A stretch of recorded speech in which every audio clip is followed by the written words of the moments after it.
Good evening. So great to see so many of you here tonight. For those of you who have not had a chance to meet, I am Alice Mong, President of Asia Society Hong Kong. And I am delighted that you can join us tonight for this really wonderful program. It's a program I'm looking forward to because I love architecture. And I have been very fortunate to be able to work in this building for the last 13 plus years.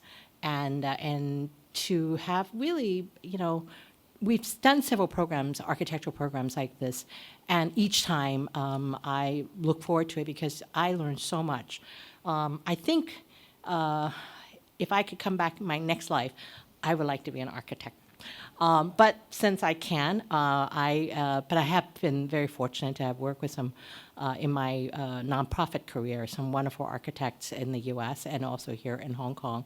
And so it's a special a pleasure for us tonight to welcome our wonderful special speaker tonight, Mr. Kjetil Thorsen, founding partner of Snøhetta. And I have to say, I was confessing to Mr. Thorsen, the first time I saw one of his building, it was the Norwegian National Opera and Ballet in Oslo. It was about 7 or 8 years ago. And I immediately fell in love with the building, not knowing it was a Snøhetta. And from then on, I can recognize a Snøhetta. There was something about the design, I think about there is a serenity and tranquility and lightness and contemplation quality to the project. And I have been, I just came back from New York and, going through the traffic of the UN, getting stuck in the traffic for the UN UNGA, the General Assembly. But it was, and I had to go see a play on Times Square.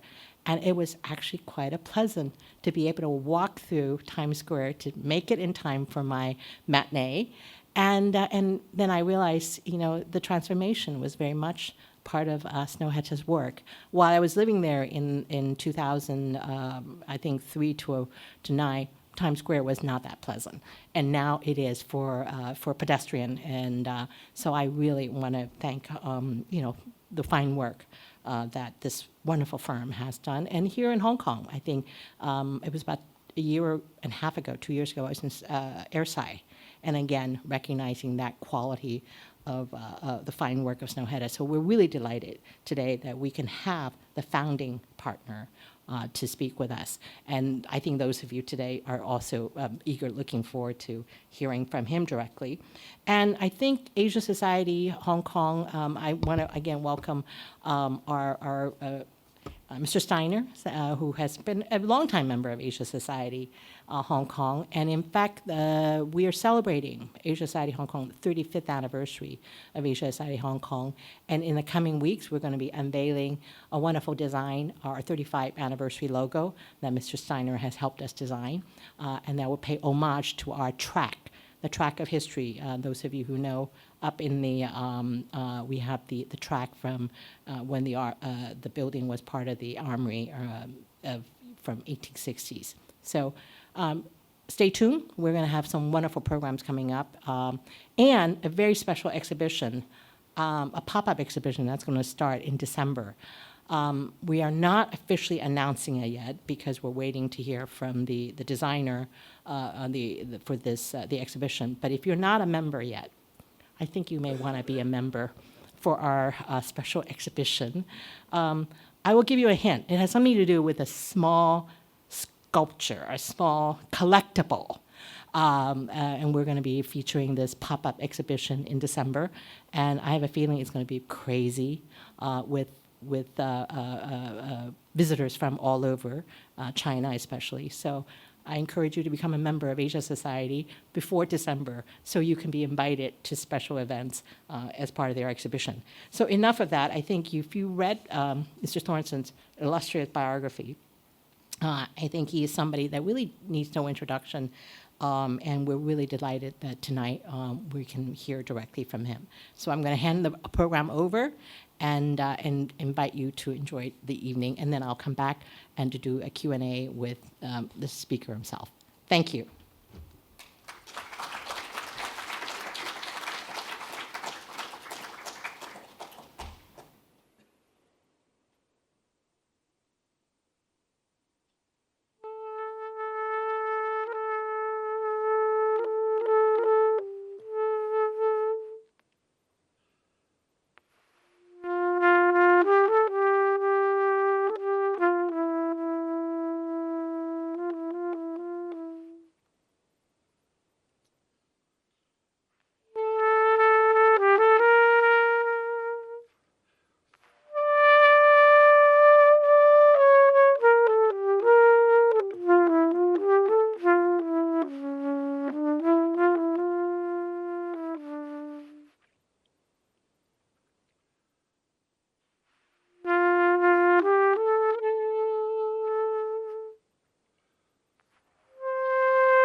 It's a pleasure to be here. Snøhetta is a mountain in the middle of Norway. It's not very tall, but it's absolutely beautiful. And it's actually the pivoting point of Norway.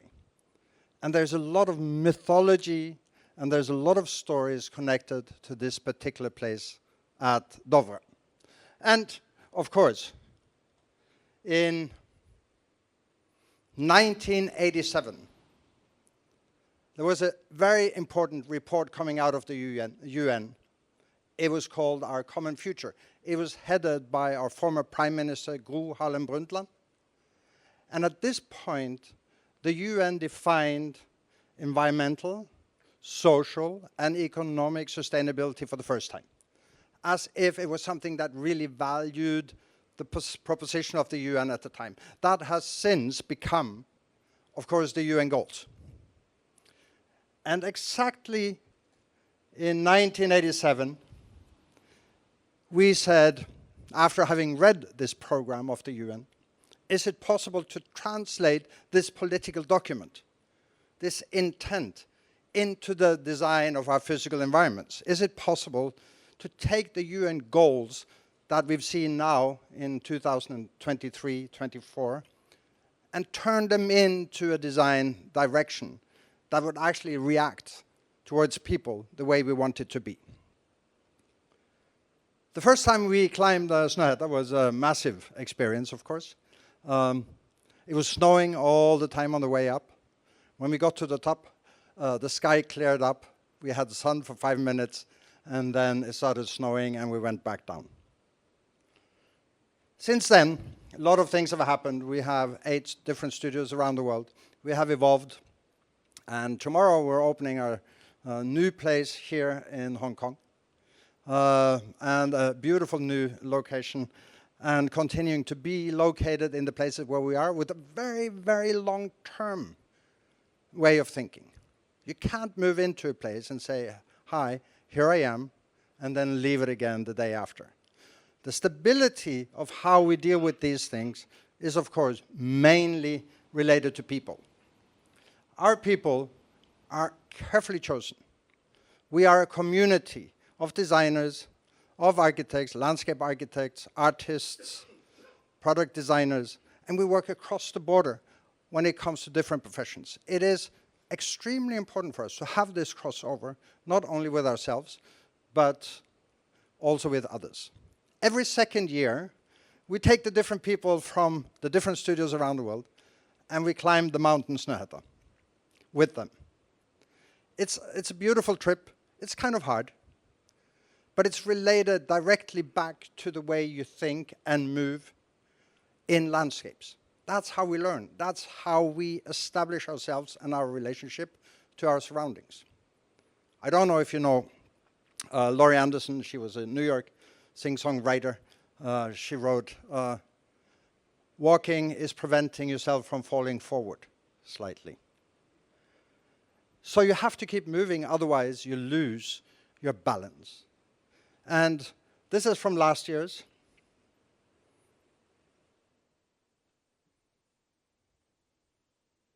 Should be.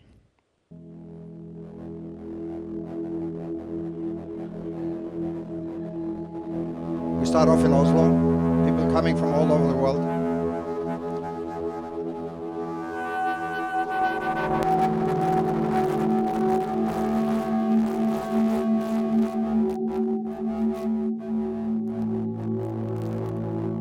We do landscape installations with our bodies. This is Craig Dijkers, my partner. And we walk. We support each other through the landscape. And doing this collectively means that the slowest person in relationship to the fastest will always have some sort of bad conscience if he doesn't help or she doesn't help. It brings us to the point where these things start mattering. My grandfather told me, if you want to walk in landscapes, you have to look down, not to stumble. You have to look forward to know where you're going. You have to look up to dream. and sometimes you have to turn around and see where you came from. And this is the way of actually hiking. Otherwise, you're just promenading.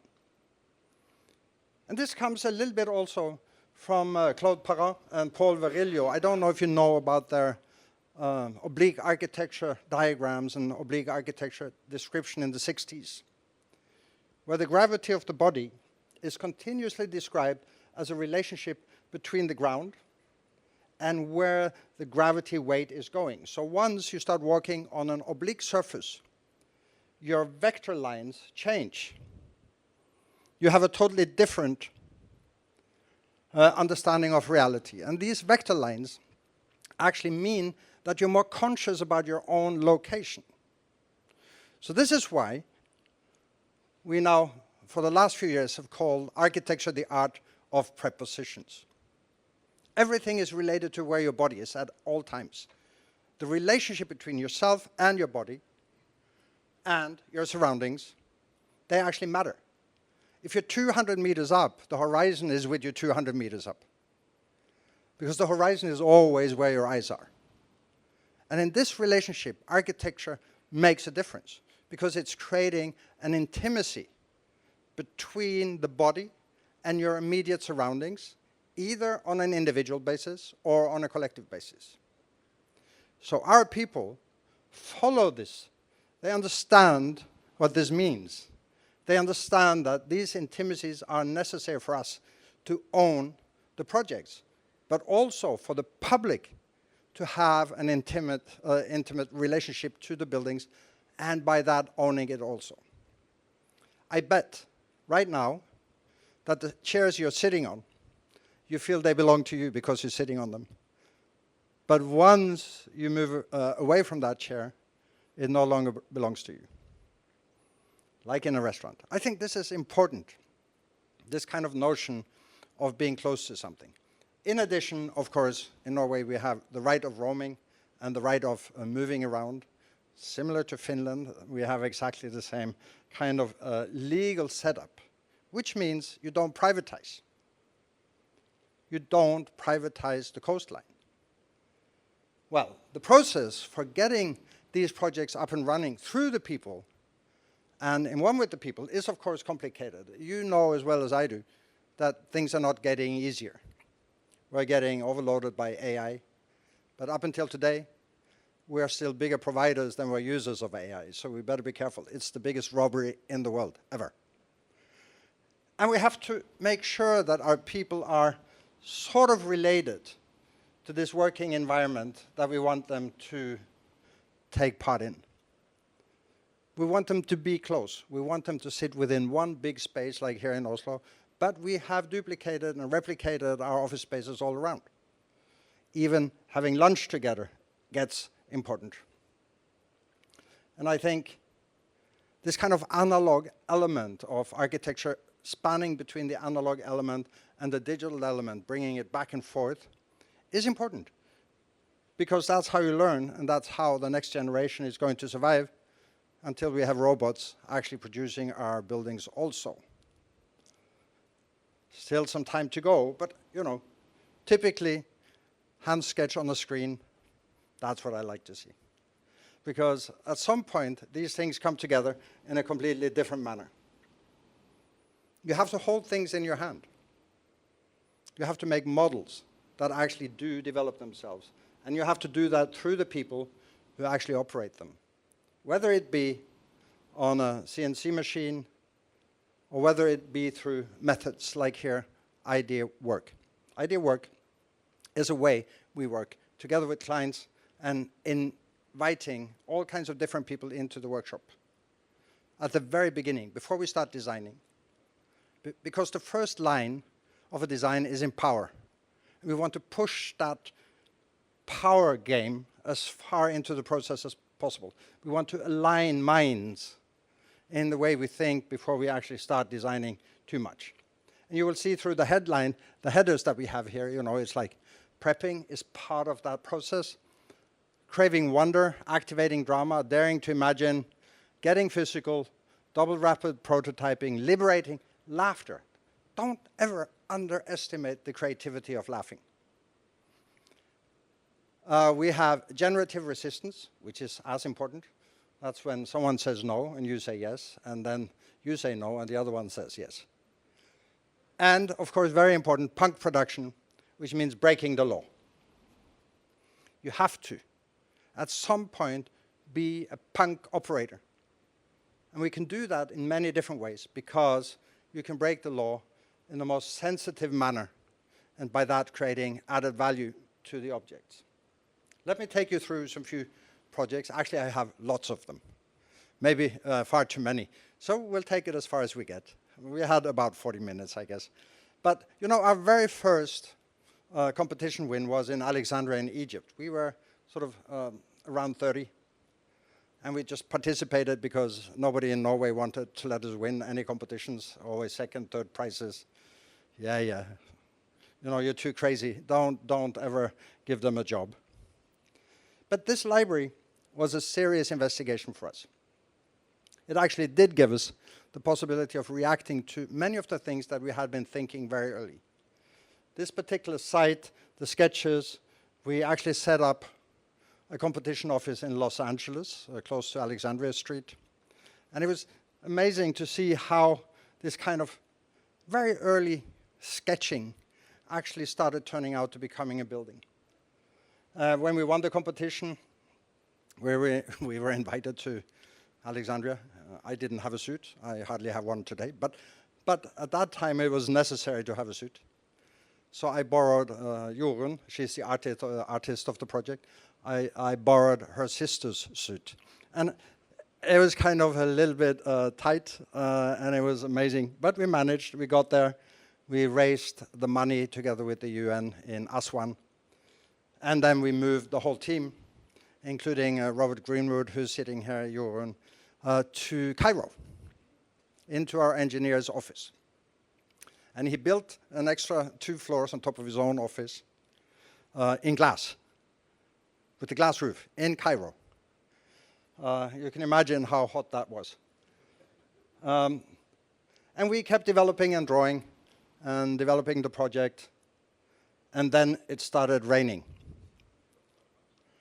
It rained shitloads. It was like, and of course the engineer, that was our engineer for the library, had not created a watertight building.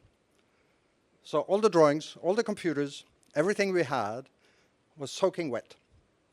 So we had to go to the neighbors and ask for hair dryers to dry out the computers. And they lasted exactly for 2 years. And then they all said at the same time. But we had finished the drawings. Jorunn Sandnes here, who's the artist, contributed also towards the competition. And very soon after started working with the quarries in Egypt and trying to find the right quarries. We found one close to the border of Sudan, south of Aswan in Egypt. And we started developing the digital carved signs and symbols for that particular building, educating the stone masons, making sure that they could actually develop this hand-carved 6,000 square meter wall in a way that was according to our intention. So here you see Jorunn in the middle of these young stone masons actually carving their way through life. And of course, the final result is that the imprint of these signs and symbols in the granite wall are according to the type of language that they were actually intended to be. So here, if you have this particular thing is like a brush stroke that sort of disappears into the stone. You have different types of engravings and carvings. So ever since then, it's been a success, I have to say. This library opened up to the public in different ways. It became part of the skyline in Alexandria. And of course, libraries are important places because they initially allow you access to knowledge. And if there is anything that's happening in modern cities today, is that they're being privatized. We need to open them more. We need to create more accessibility for the general public. We need to desegregate cities. And we tried to do that by opening up the interiors, where we had designed all the furniture, of course, lamps, everything, chairs. and finding this beautiful little family who actually were owning the olive trees that we wanted to use for the project, collecting the papyrus that would grow in the water, looking at the restoration of papyrus, now in a big workshop in the library. And we were awarded during the Arabic Spring by the people of Alexandria, holding hands and protecting the building against hooliganism, against ways of threatening the building. So it was 1 out of 2 buildings in Egypt that were open during the Arabic Spring, the museum in Cairo and the Library of Alexandria. And since then, we've been back many times. We've given lectures, we do workshops with the students of Alexandria, and we've interviewed people on certain issues just to find out what is it doing to the next generation.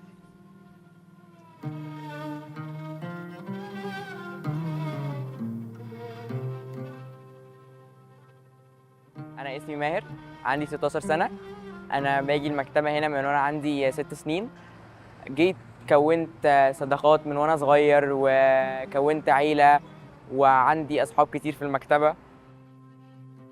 زي ما تقول كده ممكن في ضغوطات بنتعرض ليها بره. عارف الثيرابي؟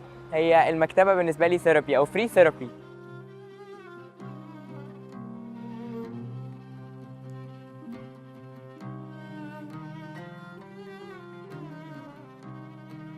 It has opened me to different perspectives and different cultures.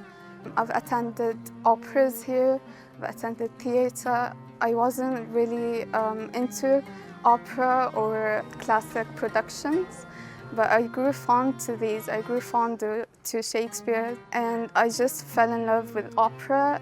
It opened gates that I didn't think was possible for me.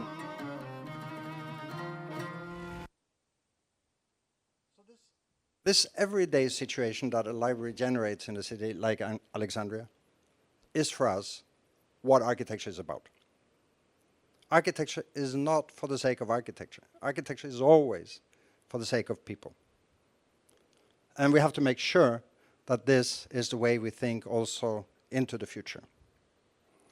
We were in fear of becoming a one-hit wonder, but then luckily we won the Opera House in Oslo, which is another new definition of typology of opera houses. We wanted to have an inclusive and an open opera house.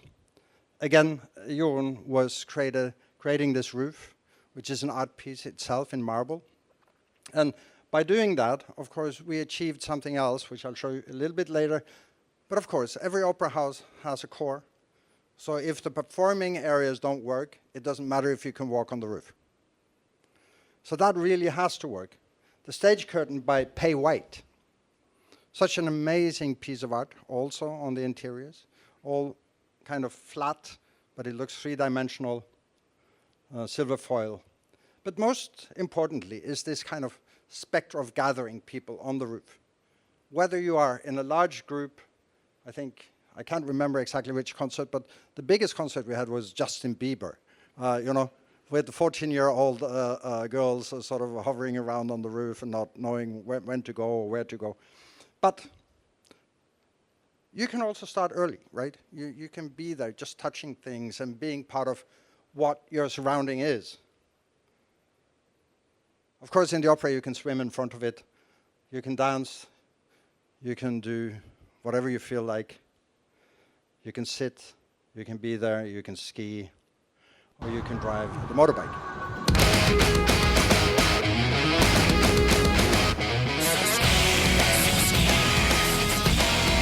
It's not me.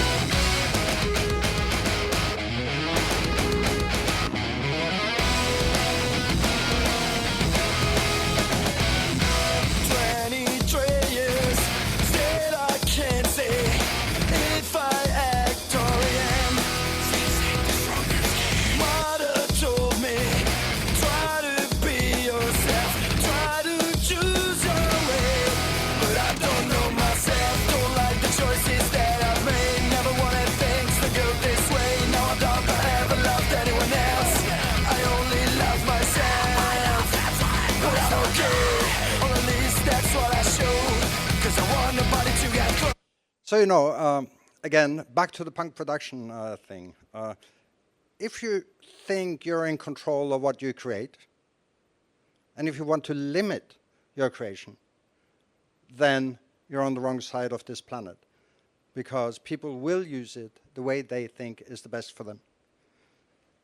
Continuing that, then, only slightly later, we won the competition for the 9/11 Memorial on Ground Zero, which was another kind of trying to open it to the public, get the everyday back somehow onto Ground Zero.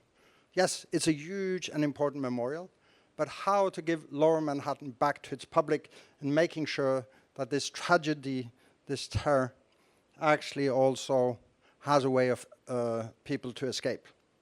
So walking down through this little building into the museum itself is a way of connecting the 9/11 Memorial site to its surroundings in New York. And similarly, when we did Times Square, just simply by removing the cars, and the cars, there wasn't even a study done on how the cars would move once you closed off Times Square. Because they said, okay, cars are like water. They'll probably find a way.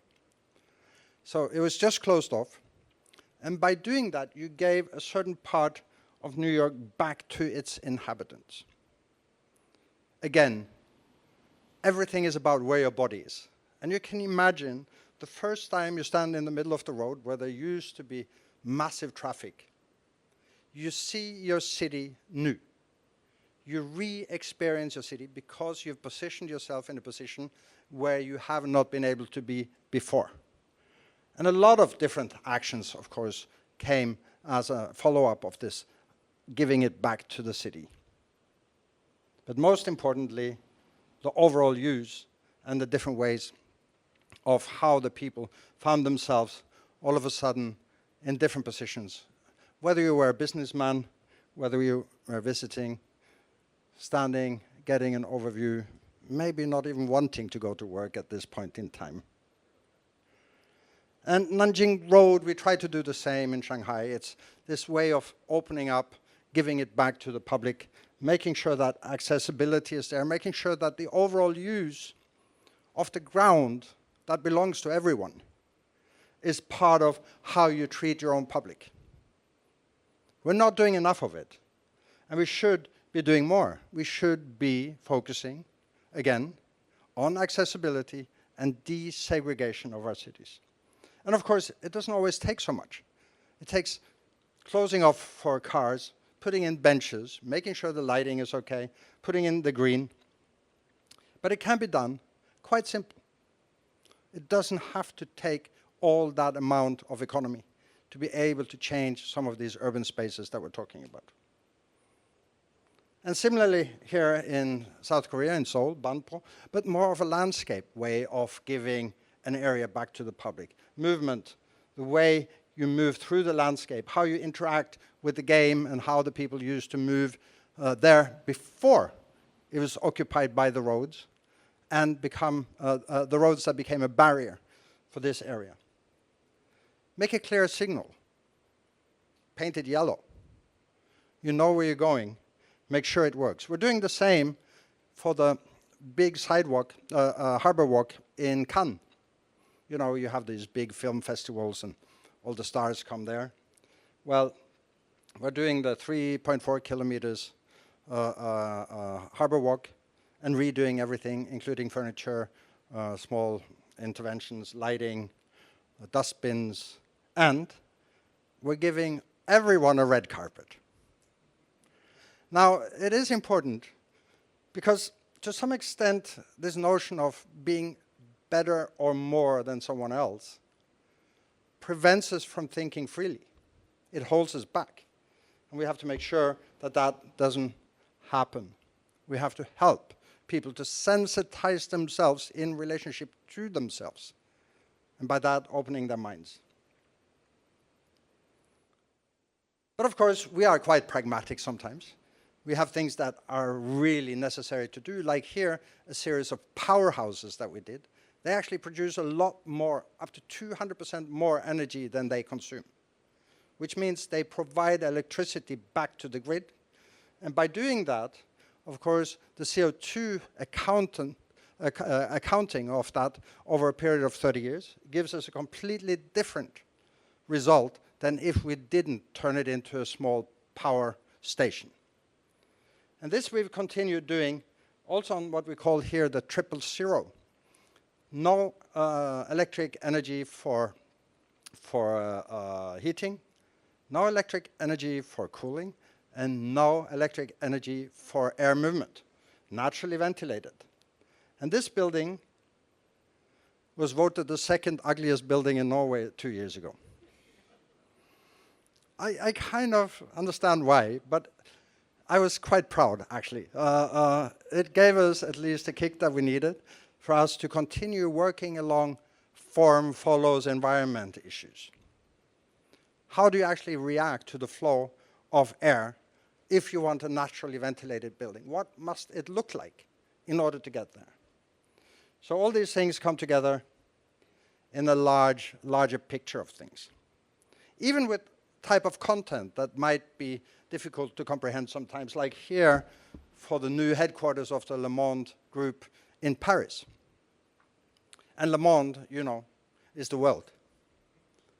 And we created a building that was cut, or where we actually cut out of a mass by a series of smaller worlds. So when you were employed, maybe I can show this here.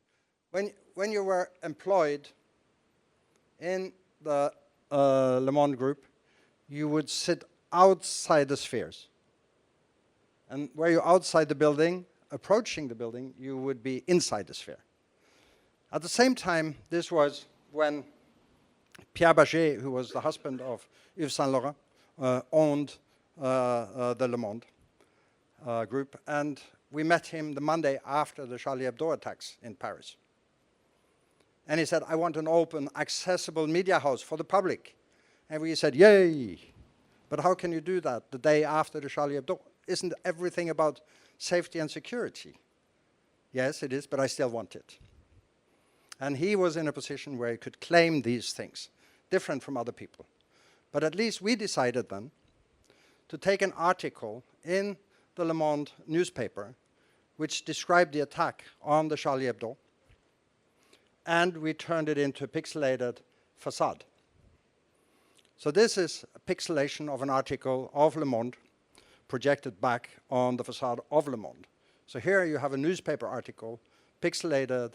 You cannot decipher it back, but at least that's what it is. With this big arch connecting the two sides of the building for the public to pass under, two entrances, and making sure that, of course, this is an open and accessible media house. We do a lot of design. We do wayfinding, signage systems. This one is for the Le Monde, where we just took the old method of the printing press and carved out letters that you could change all around. So altogether, again, the way we think ideas and how these ideas then are being sort of translated into buildings is part of our thinking and our collective thinking. We even made a book called Collective Intuition. I think that's pretty cool because it's almost like a collective déjà vu. Do you think you could have that? Yes, I think so.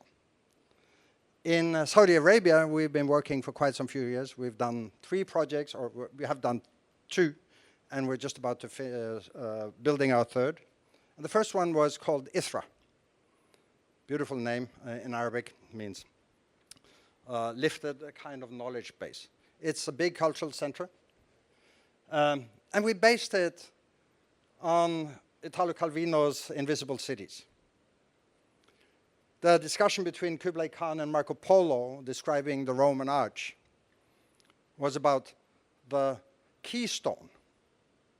The keystone holds up the Roman arch. If you remove the keystone, the arch collapses. He said, the keystone is our culture. That's what keeps the forces of the Roman arch together. Maybe the foundations are our economy, but you can shake the foundations as long as the pressure is stable on the Roman arch. So we created a building which has a keystone. This thing.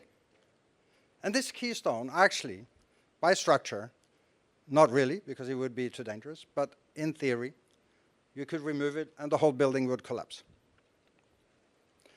It's clad with stainless steel pipes, 360 kilometers, by that also cooling down the building with airflows. And of course, it's meeting the kind of performance areas that you have when you have a fingerprint. So you have these pebbles clad with a spiraling stainless steel pipe all over, coming out of the geometry of each pebble. It was the first library that actually allowed all the public in, men and women at the same time. You could probably kiss secretly behind the bookshelves here for the first time.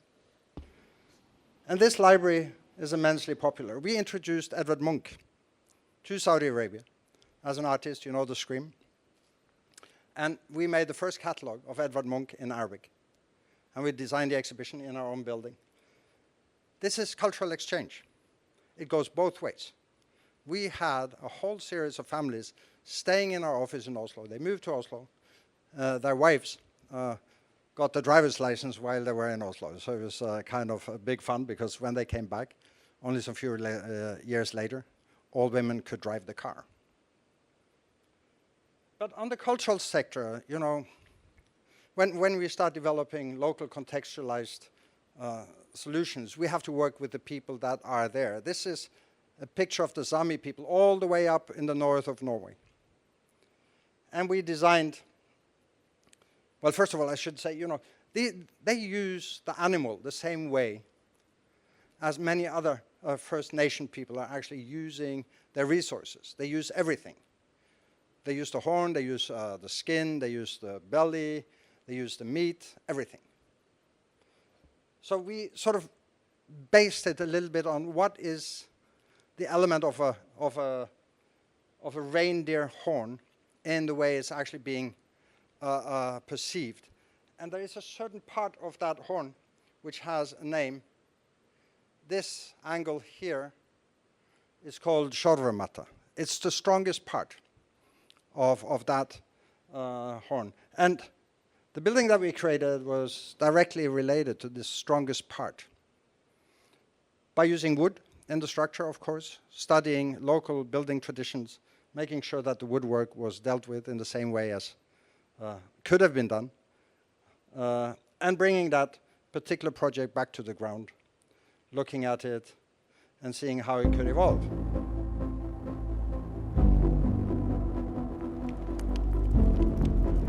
They have fantastic costumes, and they are allowed to change their costumes. They can design their own costumes based on certain rules.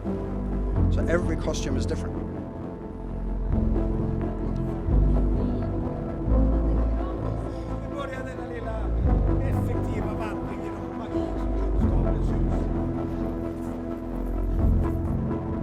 Just beside the theater is the slaughterhouse for the reindeer. So actually it's a slaughterhouse with a theater as much as there is a theater with a slaughterhouse.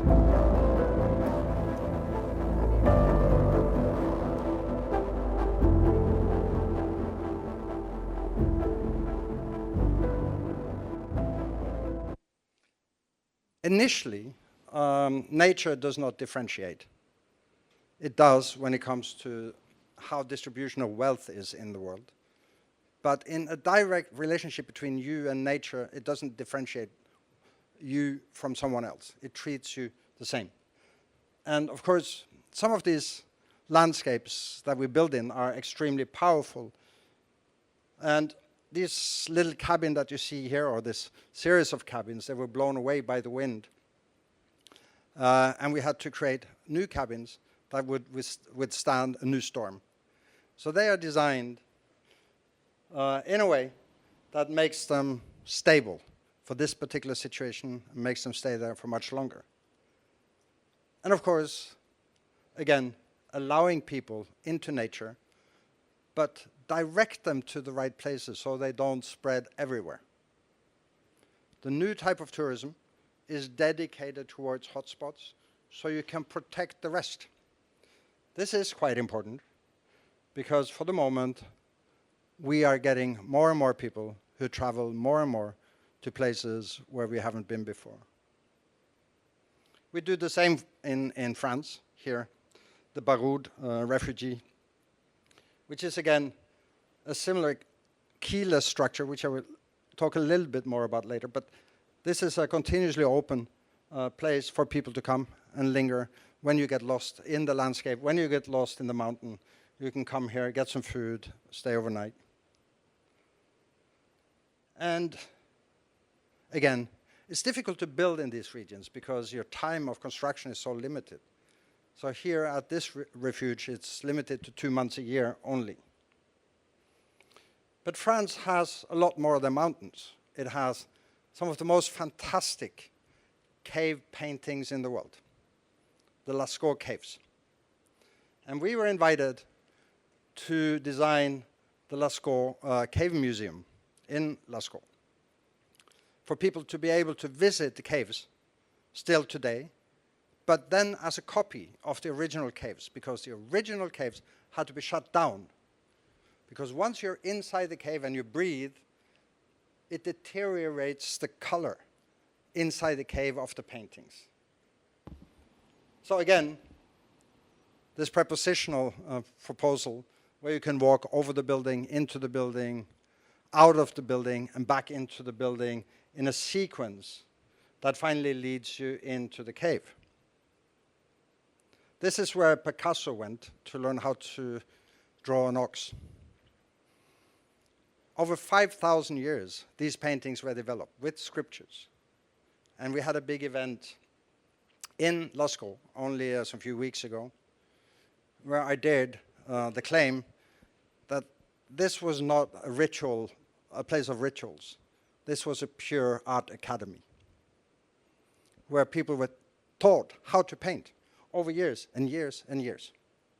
And I believe quite strongly that the curiosity embedded here within people living 20,000 years ago with the same brains as ours, why should that not possibly be the case? On the walls of this caves in Lascaux, there are reindeer painted. And these are the same reindeer that traveled with the ice north and ended up by Snøhetta. They have the same DNA as the way. And we designed this little wild reindeer cabin, not for the reindeer to go in, but to limit the public movement in that landscape area. So this is the end point for how humans can interact with the national park behind and where the wild reindeer are gathered.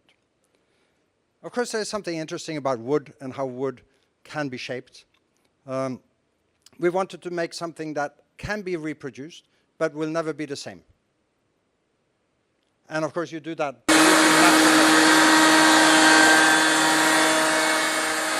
That made me wake up also. Because you will have exactly the same shape because of the CNC carving, but the expression of that element will never be exactly the same because of the wood.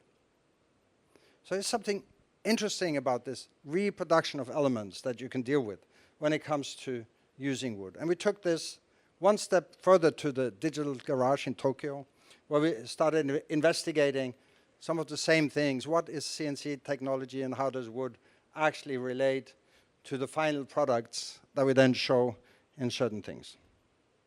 And we took it even one step further and created outdoor retreat hospital rooms outside the hospital. Just neighboring this house is a huge hospital. We moved one room out into nature, initially for cancer-sick children. But now we're seeing that so many people actually want to use it, so we have to restrict the use of it. But it has all the normal installations like a normal hospital room has. But the recovery rate, statistically, already is much higher for people who have been in this room over a period of time than those who have stayed inside a normal hospital room. We know we need light, we know we need closeness, we know we need the family around us, and we know that materials, shapes, and the way we think matter. All the way down to the even smaller projects like this one, which is another keyless structure, open to the public to come in. We laid out the site, as you can see here. That's where the building should be. We found the wood, dried the wood, had the planks made by the axe, completely analog. And when you carve a piece of wood with the axe, it closes its pores, so it actually can hold up for 300-400 years, because no water penetrating back in. So it gets this kind of chip feeling to every piece of board. And this little cabin is also open to the public. It has a bit of wood inside, in case you've been lost in the mountains. It has a bit of food. You can, in a small box, leave a little bit of money if you wish. We encourage people who use these places to do so, of course. And it can house 21 people at the same time. And it's only 30 square meters. So these studies go deeper and deeper. Right now we're studying the construction method of logs combined with clay from a very local building methodology in the middle of Norway. And right now we're getting to the point where we can start building a day cabin out of these things. Or like here in Innsbruck, the walk up on the mountain hill outside of Innsbruck, inspired by Wittgenstein, you know, the philosopher. Don't let yourself be led by the example of other people, but by nature. I think that goes exactly to the core of what we're saying. When you talk about prepositions in nature, it's a way of describing where you are, but also communicating to others. I'm by the water. I'm in the forest. I'm on the mountain. And this is a way of communicating, but also being certain that you have located yourself in life. And similarly, we've tried that with very small projects, just very nature-oriented, with very few means, creating this exact kind of understanding of time and time frame in nature.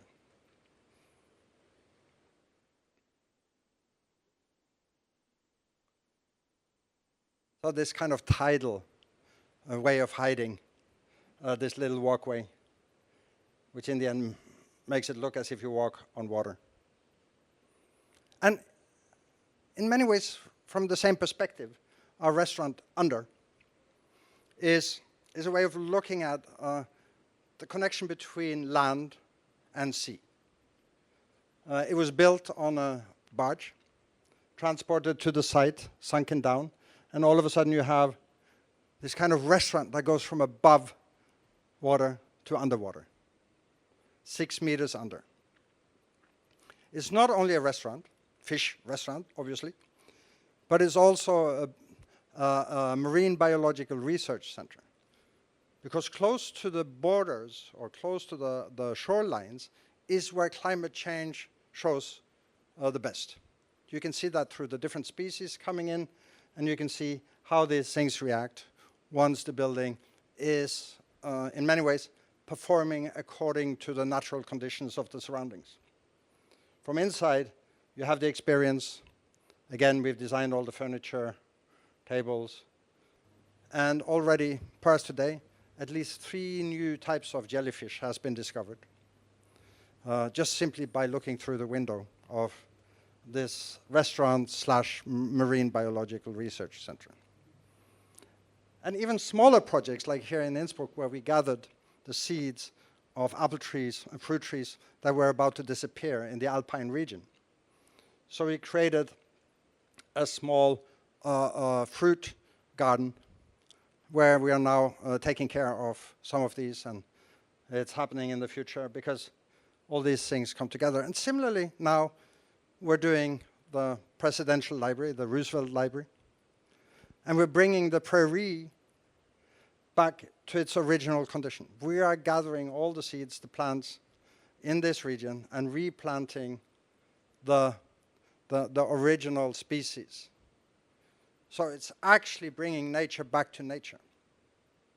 And I think once we do that, the experience of these spaces, together with the nature surrounding it, with the wood, with the rammed earth walls, will, of course, have an impact on insect life. and the species that we're talking about. So we designed the most high-tech kind of space for bees, 80,000 bees in each of those, producing approximately 80 kilograms of honey. And it's tempered by natural ventilation. So it really gives a much better conditions for the bees, including whatever happens in their surroundings. And even smaller, studying all the way into certain conditions of what we do, books. This particular book is about the Nordic light, and we interviewed 4 people over 100 years old to find out what was the Nordic light before electricity. Because these over 100-year-old people are specialists at that. They are the only people still living before electricity in this region. So they are truly specialists. We found out everything that is related to their movement from before electricity to electricity, when they were carrying one piece of light through their whole house, from the kitchen to the bedroom. And when electricity came, all of a sudden you could have light in all rooms at the same time. They weren't sure what was better, but of course more convenient. And these people had never traveled south of the polar circle. So we made a study to, first of all, we interviewed them with some famous authors. We had them photographed by a fashion designer. And we collected a series of elements from the internet that people normally connect to that northern part beyond the polar circle. But we did quite a few serious studies. One of them was on the perception of blue. If you're born north of the polar circle, you can see more tones of blue than if you're born south of the polar circle. And it's simply to do with the low sunlight that hesitates to go down behind the horizon during the whole summer month. We even made a study on winter depression, which turned out to be fake. So all these things probably, you could say, are ways of learning for us. How do you get close to people? How do you understand what it might be? And when we got invited to design, Steiner, I know, got invited to design the new Norwegian money, we said, okay, we better look to nature for how we're going to design. We looked at the before scale and the wind speed that is relating to a sort of pixelation of things. So here you can see all the way to your left, square pixels, then slightly longer pixels, even longer pixels, and quite long pixels. Well, they all have a value. When you only spend 50 kroners, it's wind still. And when you spend 1,000 kroners, it's full storm. So, you know, you should make sure it doesn't burn in your pocket. But these type of things actually do matter also, because the notion of, not the storytelling I wouldn't say, but the notion of understanding that there is more behind the design when it happens, also is communicated through the design itself. And I would say, like our Beijing library, which is reading under the tree with the landscape inside, just creating a big box almost that gives fine temperature for the people inside.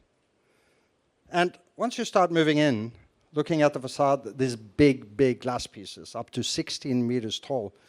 Once you reach the inside, you're inside a landscape, a reading landscape. With the valley passing through, you can go up on either side.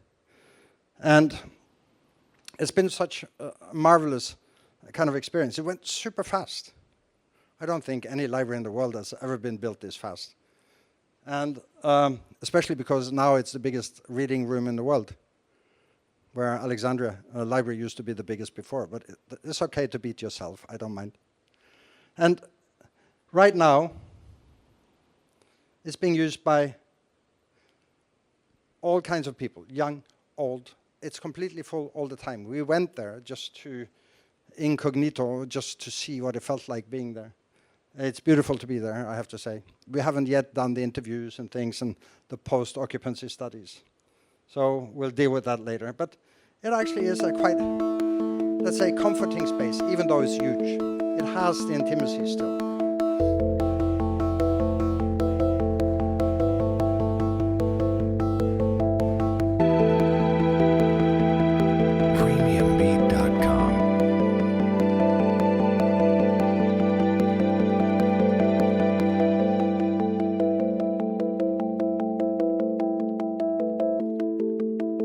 So it's not about size, it's about intention, it's about ambition.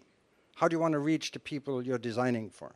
So here is, of course, something you might know, Airside, Hong Kong. It is a building that is trying to do exactly the same. It's trying to take the ground and bring the ground up into the high-rise building, using the city more than once, creating more urban space than you had before, and green space. And by the fluted facade, designing all kinds of elements that come out of the textile industry, which the owner was supporting for many years, and they owned. And by that, bringing this building into this kind of overall woven structure that weaves with the building and the people moving up, weaves with the structural elements themselves, but of course also weaves the ground into the building from bottom and up. It's getting too popular now for the people to walk the dogs.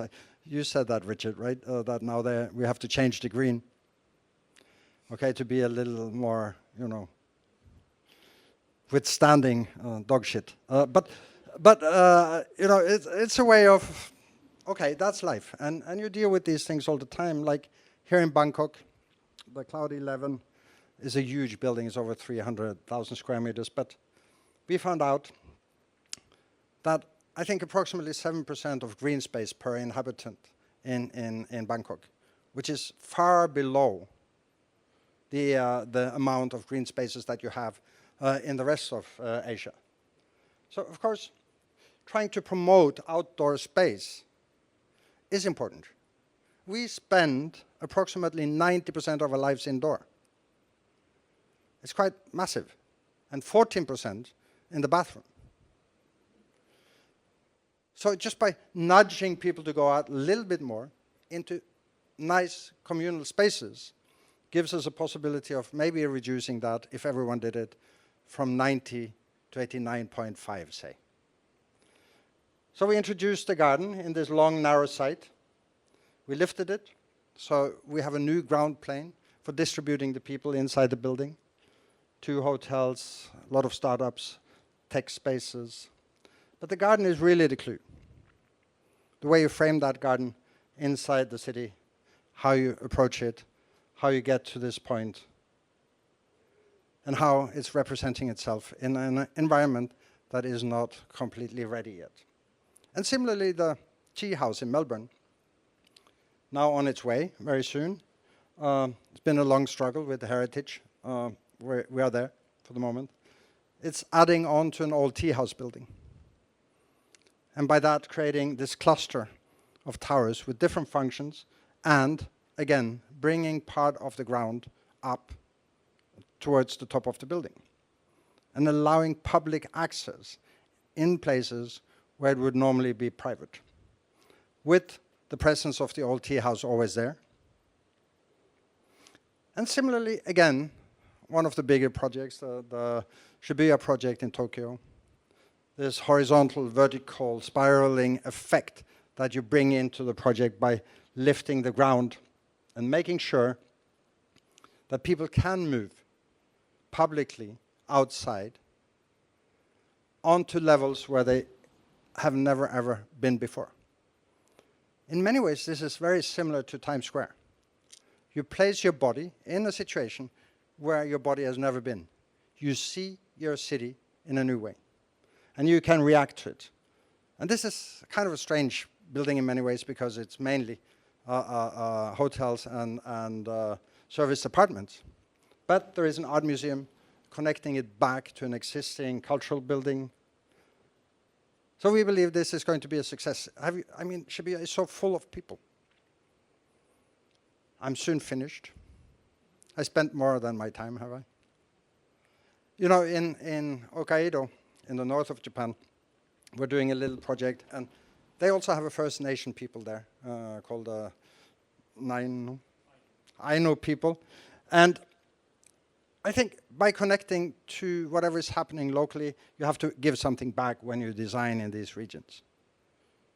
So this little Not a Hotel project is part of the development of how new tourism could maybe be and what it could be once we start constructing in very vulnerable landscapes. Of course, it's about experience. It's about views. It's about light. It's about quality. And here again, we were lucky to design all the furniture. There will be a furniture series called Not Furniture, not a furniture, but it's furniture. The spas, the communal rooms, and the way it sort of ends. So these kind of extreme climates, because Hokkaido has, and Osutsu has this most beautiful snow, completely lightweight snow, completely dry. Fantastic for off-piste skiing. The Shanghai Opera House, you know, based on dance, you know all this. Movement, the fan, then the design, and how it evolves with the materiality that it needs to represent. This kind of walking on the building. Maybe I should tell you this joke, but after the Opera House, we got a lot of invitations for opera houses. And in the program, at the very top, it said, and you must be able to walk on the roof. So it's sort of, we've been biting our tail on this one. But still, there is something in the relationship of how we deal with these buildings and how you include the public to move upwards. This is one of the smaller halls. This is the roof rendering. This is reality. So for the moment, we're very anxious. We're looking very much forward to seeing this building finishing more or less middle of next year. It's a wonderful, we've been on site many times, to walk this spiral up and down into the subway station is an enormous experience. You really feel that your body is providing you with something you wouldn't normally have. So what you heard at the beginning, come up, this Petter Molve, is one of Norway's absolutely foremost trumpet players, playing all over the world. Yeah. And I think I heard what you were doing, but maybe you should say very quickly. What I did? What I played? I don't really know. I improvised. Yes, but there were topics. Yeah, I thought I should play something soft and not too long. There might be some part of some lullaby or something, I don't know. Yeah. I must say though, I've been playing in the opera in Oslo, and it's the concert hall there is one of the best places to play in the world. It's incredible, the acoustics and everything. So thank you for that. Cheers.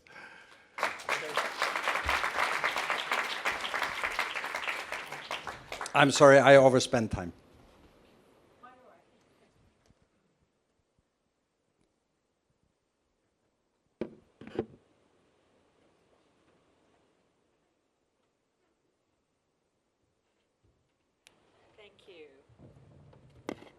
Thank you for that wonderful presentation. I don't know how to get started. And so we have about 15, 20 minutes. Going to leave a lot of time for your question. But I guess I want to start off by, just not a question, but your thoughts on this. Love your building and love the philosophy about people focus. It's, as I said, every time, I went to Airside not even knowing that was Snøhetta. That was about 1.5 years ago. And the feeling of it. And the focus on people is very much part of your philosophy, the company's philosophy. But lately, just yesterday, I think I was watching the news and seeing, the National Day tourism. Here we were very familiar with, and we're here, what was it, 1.5 million people crossed the border or came to Hong Kong.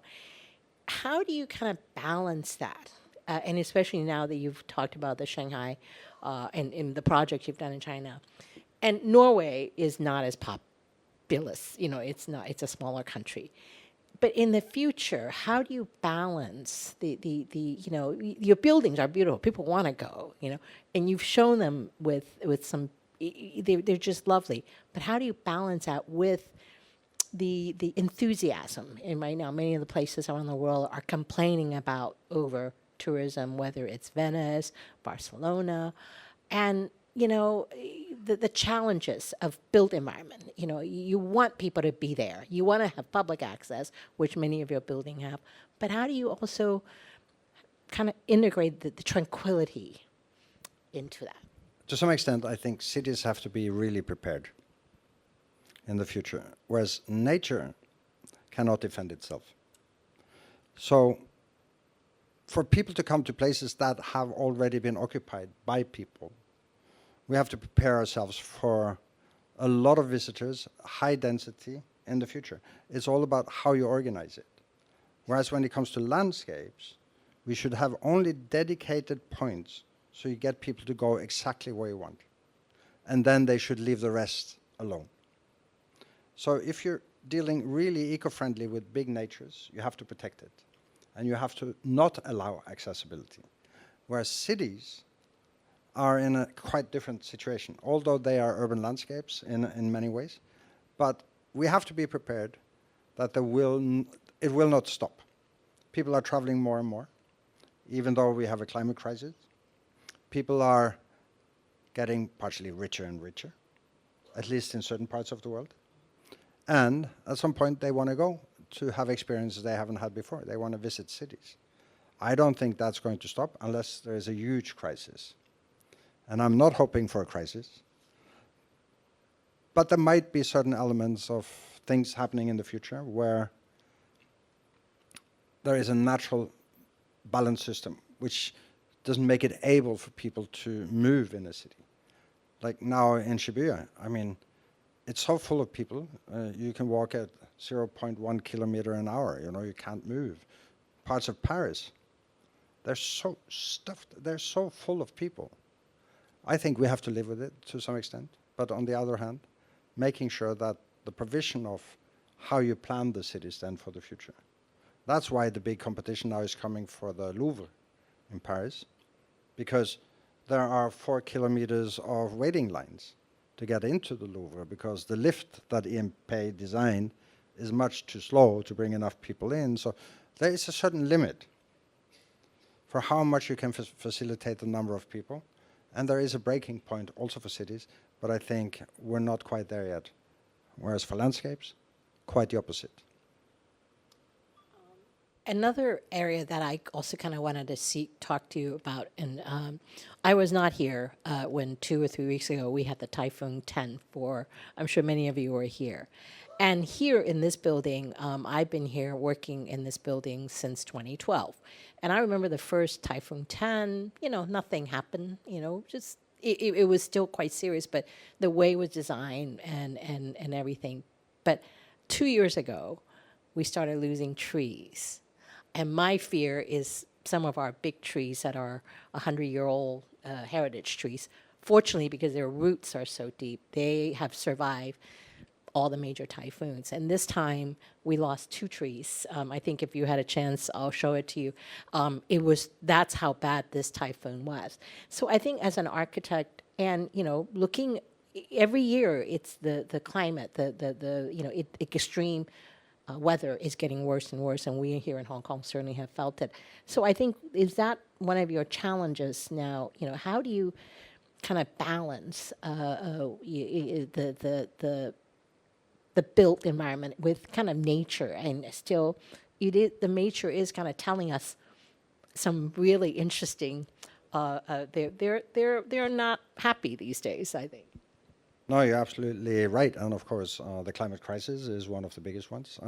Most likely, we will not manage the global 1.5 degrees. It's more looking like 2. It will influence species. It will influence way of life. It will influence how we have to protect ourselves and the future. But in architecture, there are many things you can do, right? So the CO2 content of a building can be reduced down to almost a minimum, depending on what type of materials you use, how far they've been transported, how they've been dealt with under the production line of creating architecture. You can change materials and make really CO2-friendly choices. You can produce renewable energy, photovoltaic, windmills. You have the possibility of bringing down the CO2 footprint in the built environment. Almost 40% of our built environment, of our construction industry, is providing the CO2 damage. Is hugely high. So we have to be conscious about the climate that we're dealing with, or the climate issues that we're dealing with when it comes to constructing buildings. That's also why reuse of buildings in urban settings needs to have much larger focus. Not everything can be reused, but if you can, you should definitely do that instead of taking it down.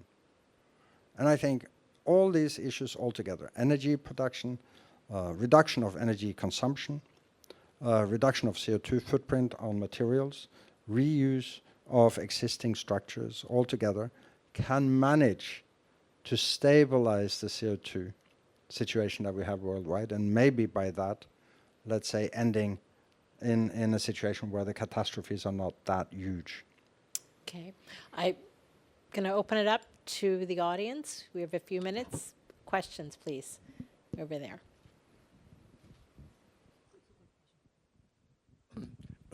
One thing that strikes me is in seeing all your project is immense interior space. And the thing that I think right away is that amount of energy to keep it warm at winter and cool in summer.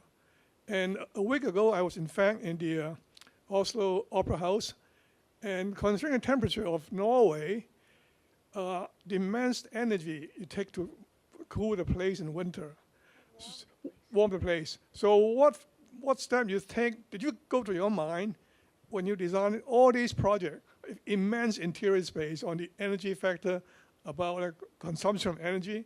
And I look at my bill in Hong Kong, or a 600 square foot apartment.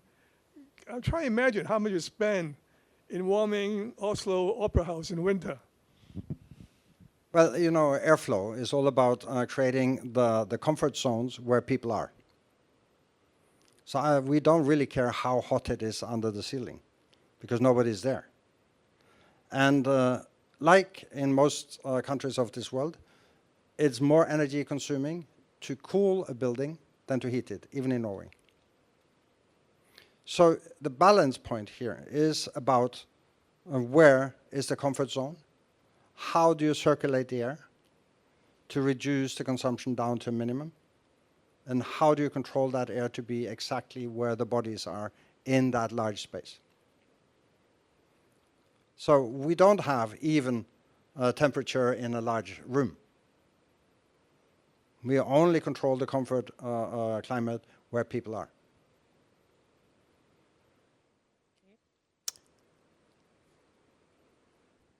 Thank you. Can I know how much trial and error you had to go through before figuring out the right design for each project? I'm an absolutely beginner in architecture. I'm a scientist.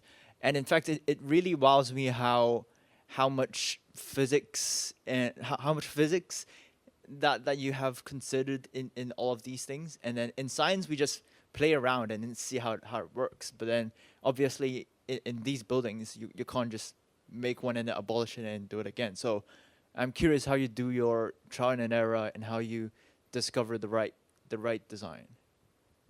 In older days, a lot on trial and error, mock-ups, prototyping, testing, calculations. These days, we do most of it with computers. You calculate the structure. There are legal boundaries of how you calculate, how much air should go in and out, how strong the building should be. So you're right, it would be a disaster to design a building that fell down and next day you had to start building another. So these are completely down to minimum calculated buildings. And the computers help us, including acoustics, including light conditions, including weather conditions, including material use. So all of this is part of the complexity of our architecture and building buildings.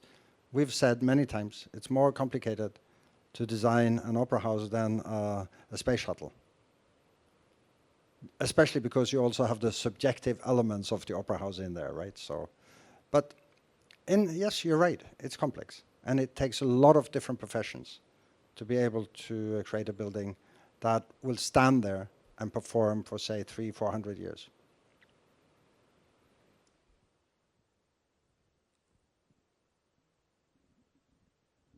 Hello. Thank you for speaking to us today. I find that really inspiring. I especially love your focus on people. And one thing I was curious about is how you find and cultivate the types of relationships that allow you to explore this thread through your work of nature, of community, of public spaces. Because you've, for example, you highlighted the project of the first library in a country that doesn't usually allow, mixed gender and so forth. Like, how do you go about, approaching those relationships? There are many different ways. A lot of these are competitions with a big jury. They look at your work and they say, okay, I like this the best. Off you go. Here, sign the contract, make it happen. Not quite that easy, but then you get in contact with the clients. But very often, like I said earlier, we have this idea works workshop, which is a concept workshop, where we try to bring people into the same room extremely early in the process. And by that, you create a sort of already early ownership to a conceptual way of thinking. And that concept we try to keep throughout the project, because then someone who was there at the beginning of Idea Works workshop, they would recognize what they were part of at the very beginning. And that also creates very different stability to the ways of communicating with clients, with politicians, in a way that makes it possible to get to this point. I wanted to ask you a question because I was living in New York from a year and a half after 9/11 and the 9/11 Memorial Project. There's an interesting anecdote too. This project was also a competition, and my understanding was it was on the evening of 9/11 that we announced the architects winning this site project in 2001. And so 9/11 was such a traumatic event, and in your talk, you talked about reclaim it back to the public. And having been there a couple of years ago with the fountains, having seen the museum, you've certainly done that.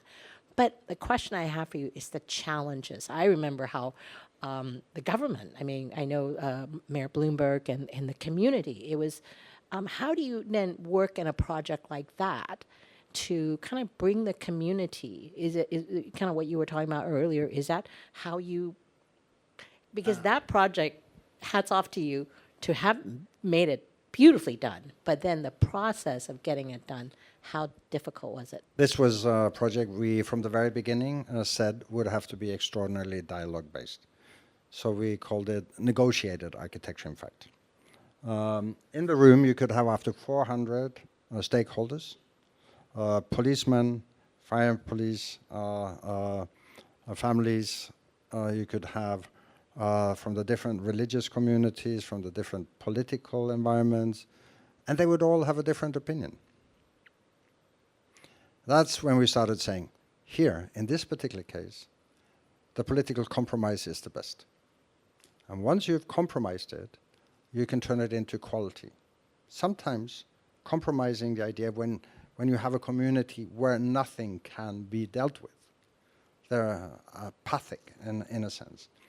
That gives us the possibility to negotiate exactly what then later can be built. That said, it was a big struggle. Because at the beginning, we had the drawing center there, we had the National Freedom Center in there, they were all thrown out. And we redesigned, we had, I think, 25 proposals for this site. throughout a period of 5-6 years. And it was almost like too close to the actual attack.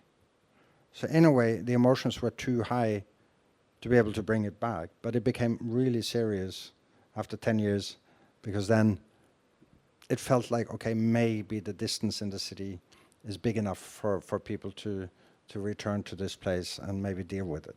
I have to say that area, having gone to seen plays, and that place is back, because it was kind of ironic in around 2000, the time I was living in New York, nobody wants to go down there. But I think you know the memorial as well as other amenities have brought that part of town back. I think we have time for maybe 1 or 2 last questions. Over there.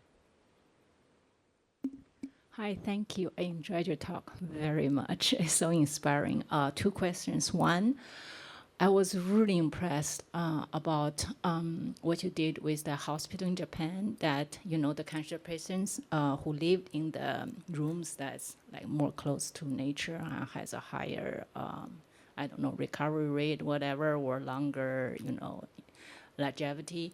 So I definitely believe nature has a healing power on our minds and bodies. So I really think you should just go out there, advocate that. Like, I hope all the hospitals in the world should do the same thing, you know, for ICU patients or, you know, seriously ill people. And I think that would really help. And second, just a minor question. I was really curious. Like you mentioned in one sentence, you say winter depression is fake. Can you elaborate on that? Because I heard, you know, I used to have friends who grew up in Alaska, and, you know, from what I heard, it wasn't fake. So where did you get the idea? Thank you very much. I don't know if I can answer that, actually. Yeah, maybe one of you want to answer this?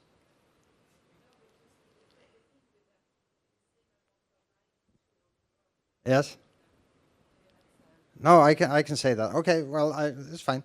But the thing is, every place on Earth has the same amount of daylight throughout the year.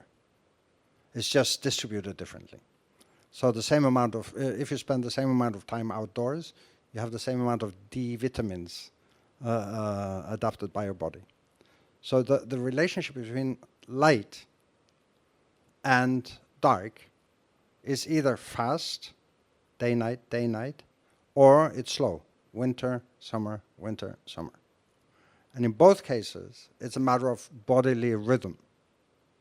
And that rhythm relates to it, once you get used to it, in a similar way as you go from day to night. So, per se, you could say, yes, there might be times when you are depressed during the winter, but it's not necessarily the winter. Okay, I think one last question, and then, all right, right there, lady. First, I'd like to thank you for the talk, Mr. Thorsen. It was very interesting. And I'm particularly fascinated with what you said about Snøhetta's design philosophy of connecting people with the environment. So we've already kind of established how to preserve the environment through green building strategies, but is there a way we can preserve the cultural biodiversity of places, like connecting the people back to their heritage, back to their roots? How can we do that with all the modern technology and standardized building practices that we have established? Well, I think, first of all, I was trying to promote this level of sensitizing ourselves. So how do you sensitize yourself in a certain environment when you want to understand the things that you have in front of you? How do you generate these kind of aha experiences? By slowly nudging people into certain positions. So yes, it's like my grandfather said, you have to look down, not to stumble. Sometimes you have to look back to see where it came from. It's a continuous movement of perception. You know, architecture is in relationship to psychology, deeply rooted in the ABC, affect, behavior, and cognition. And this is the basics. So unless we do that, we will not be conscious about the values that we have, but we will also not be conscious about the values that we can create. So these belong together. Well, on that note, I want to thank Mr. Thorsen for your wonderful presentation, and thank you all for being here. And congratulations on the new, being part of Hong Kong. And I think we look forward to, having you return. And it would be great to be able to. We right now, Asia Society, are starting to do tours. We're going to be doing an art tour to Taipei next weekend. You're more than welcome. So I'm right now. You said it, right? So next year, and those of us, going to Shanghai these days are very easy. So it would be great, and we would love to work with your colleagues to kind of see the project when it's done, because I'm sure many of us will be going up there to see productions and take part. So I hope we will have the honor of you maybe as our guide. There are so many good guides, but I would love to. But we're here to stay.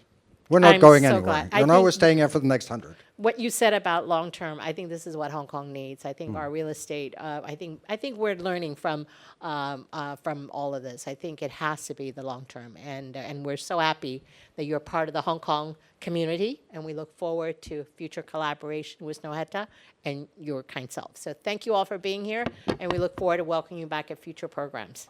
Good night. Thank you. Thank you.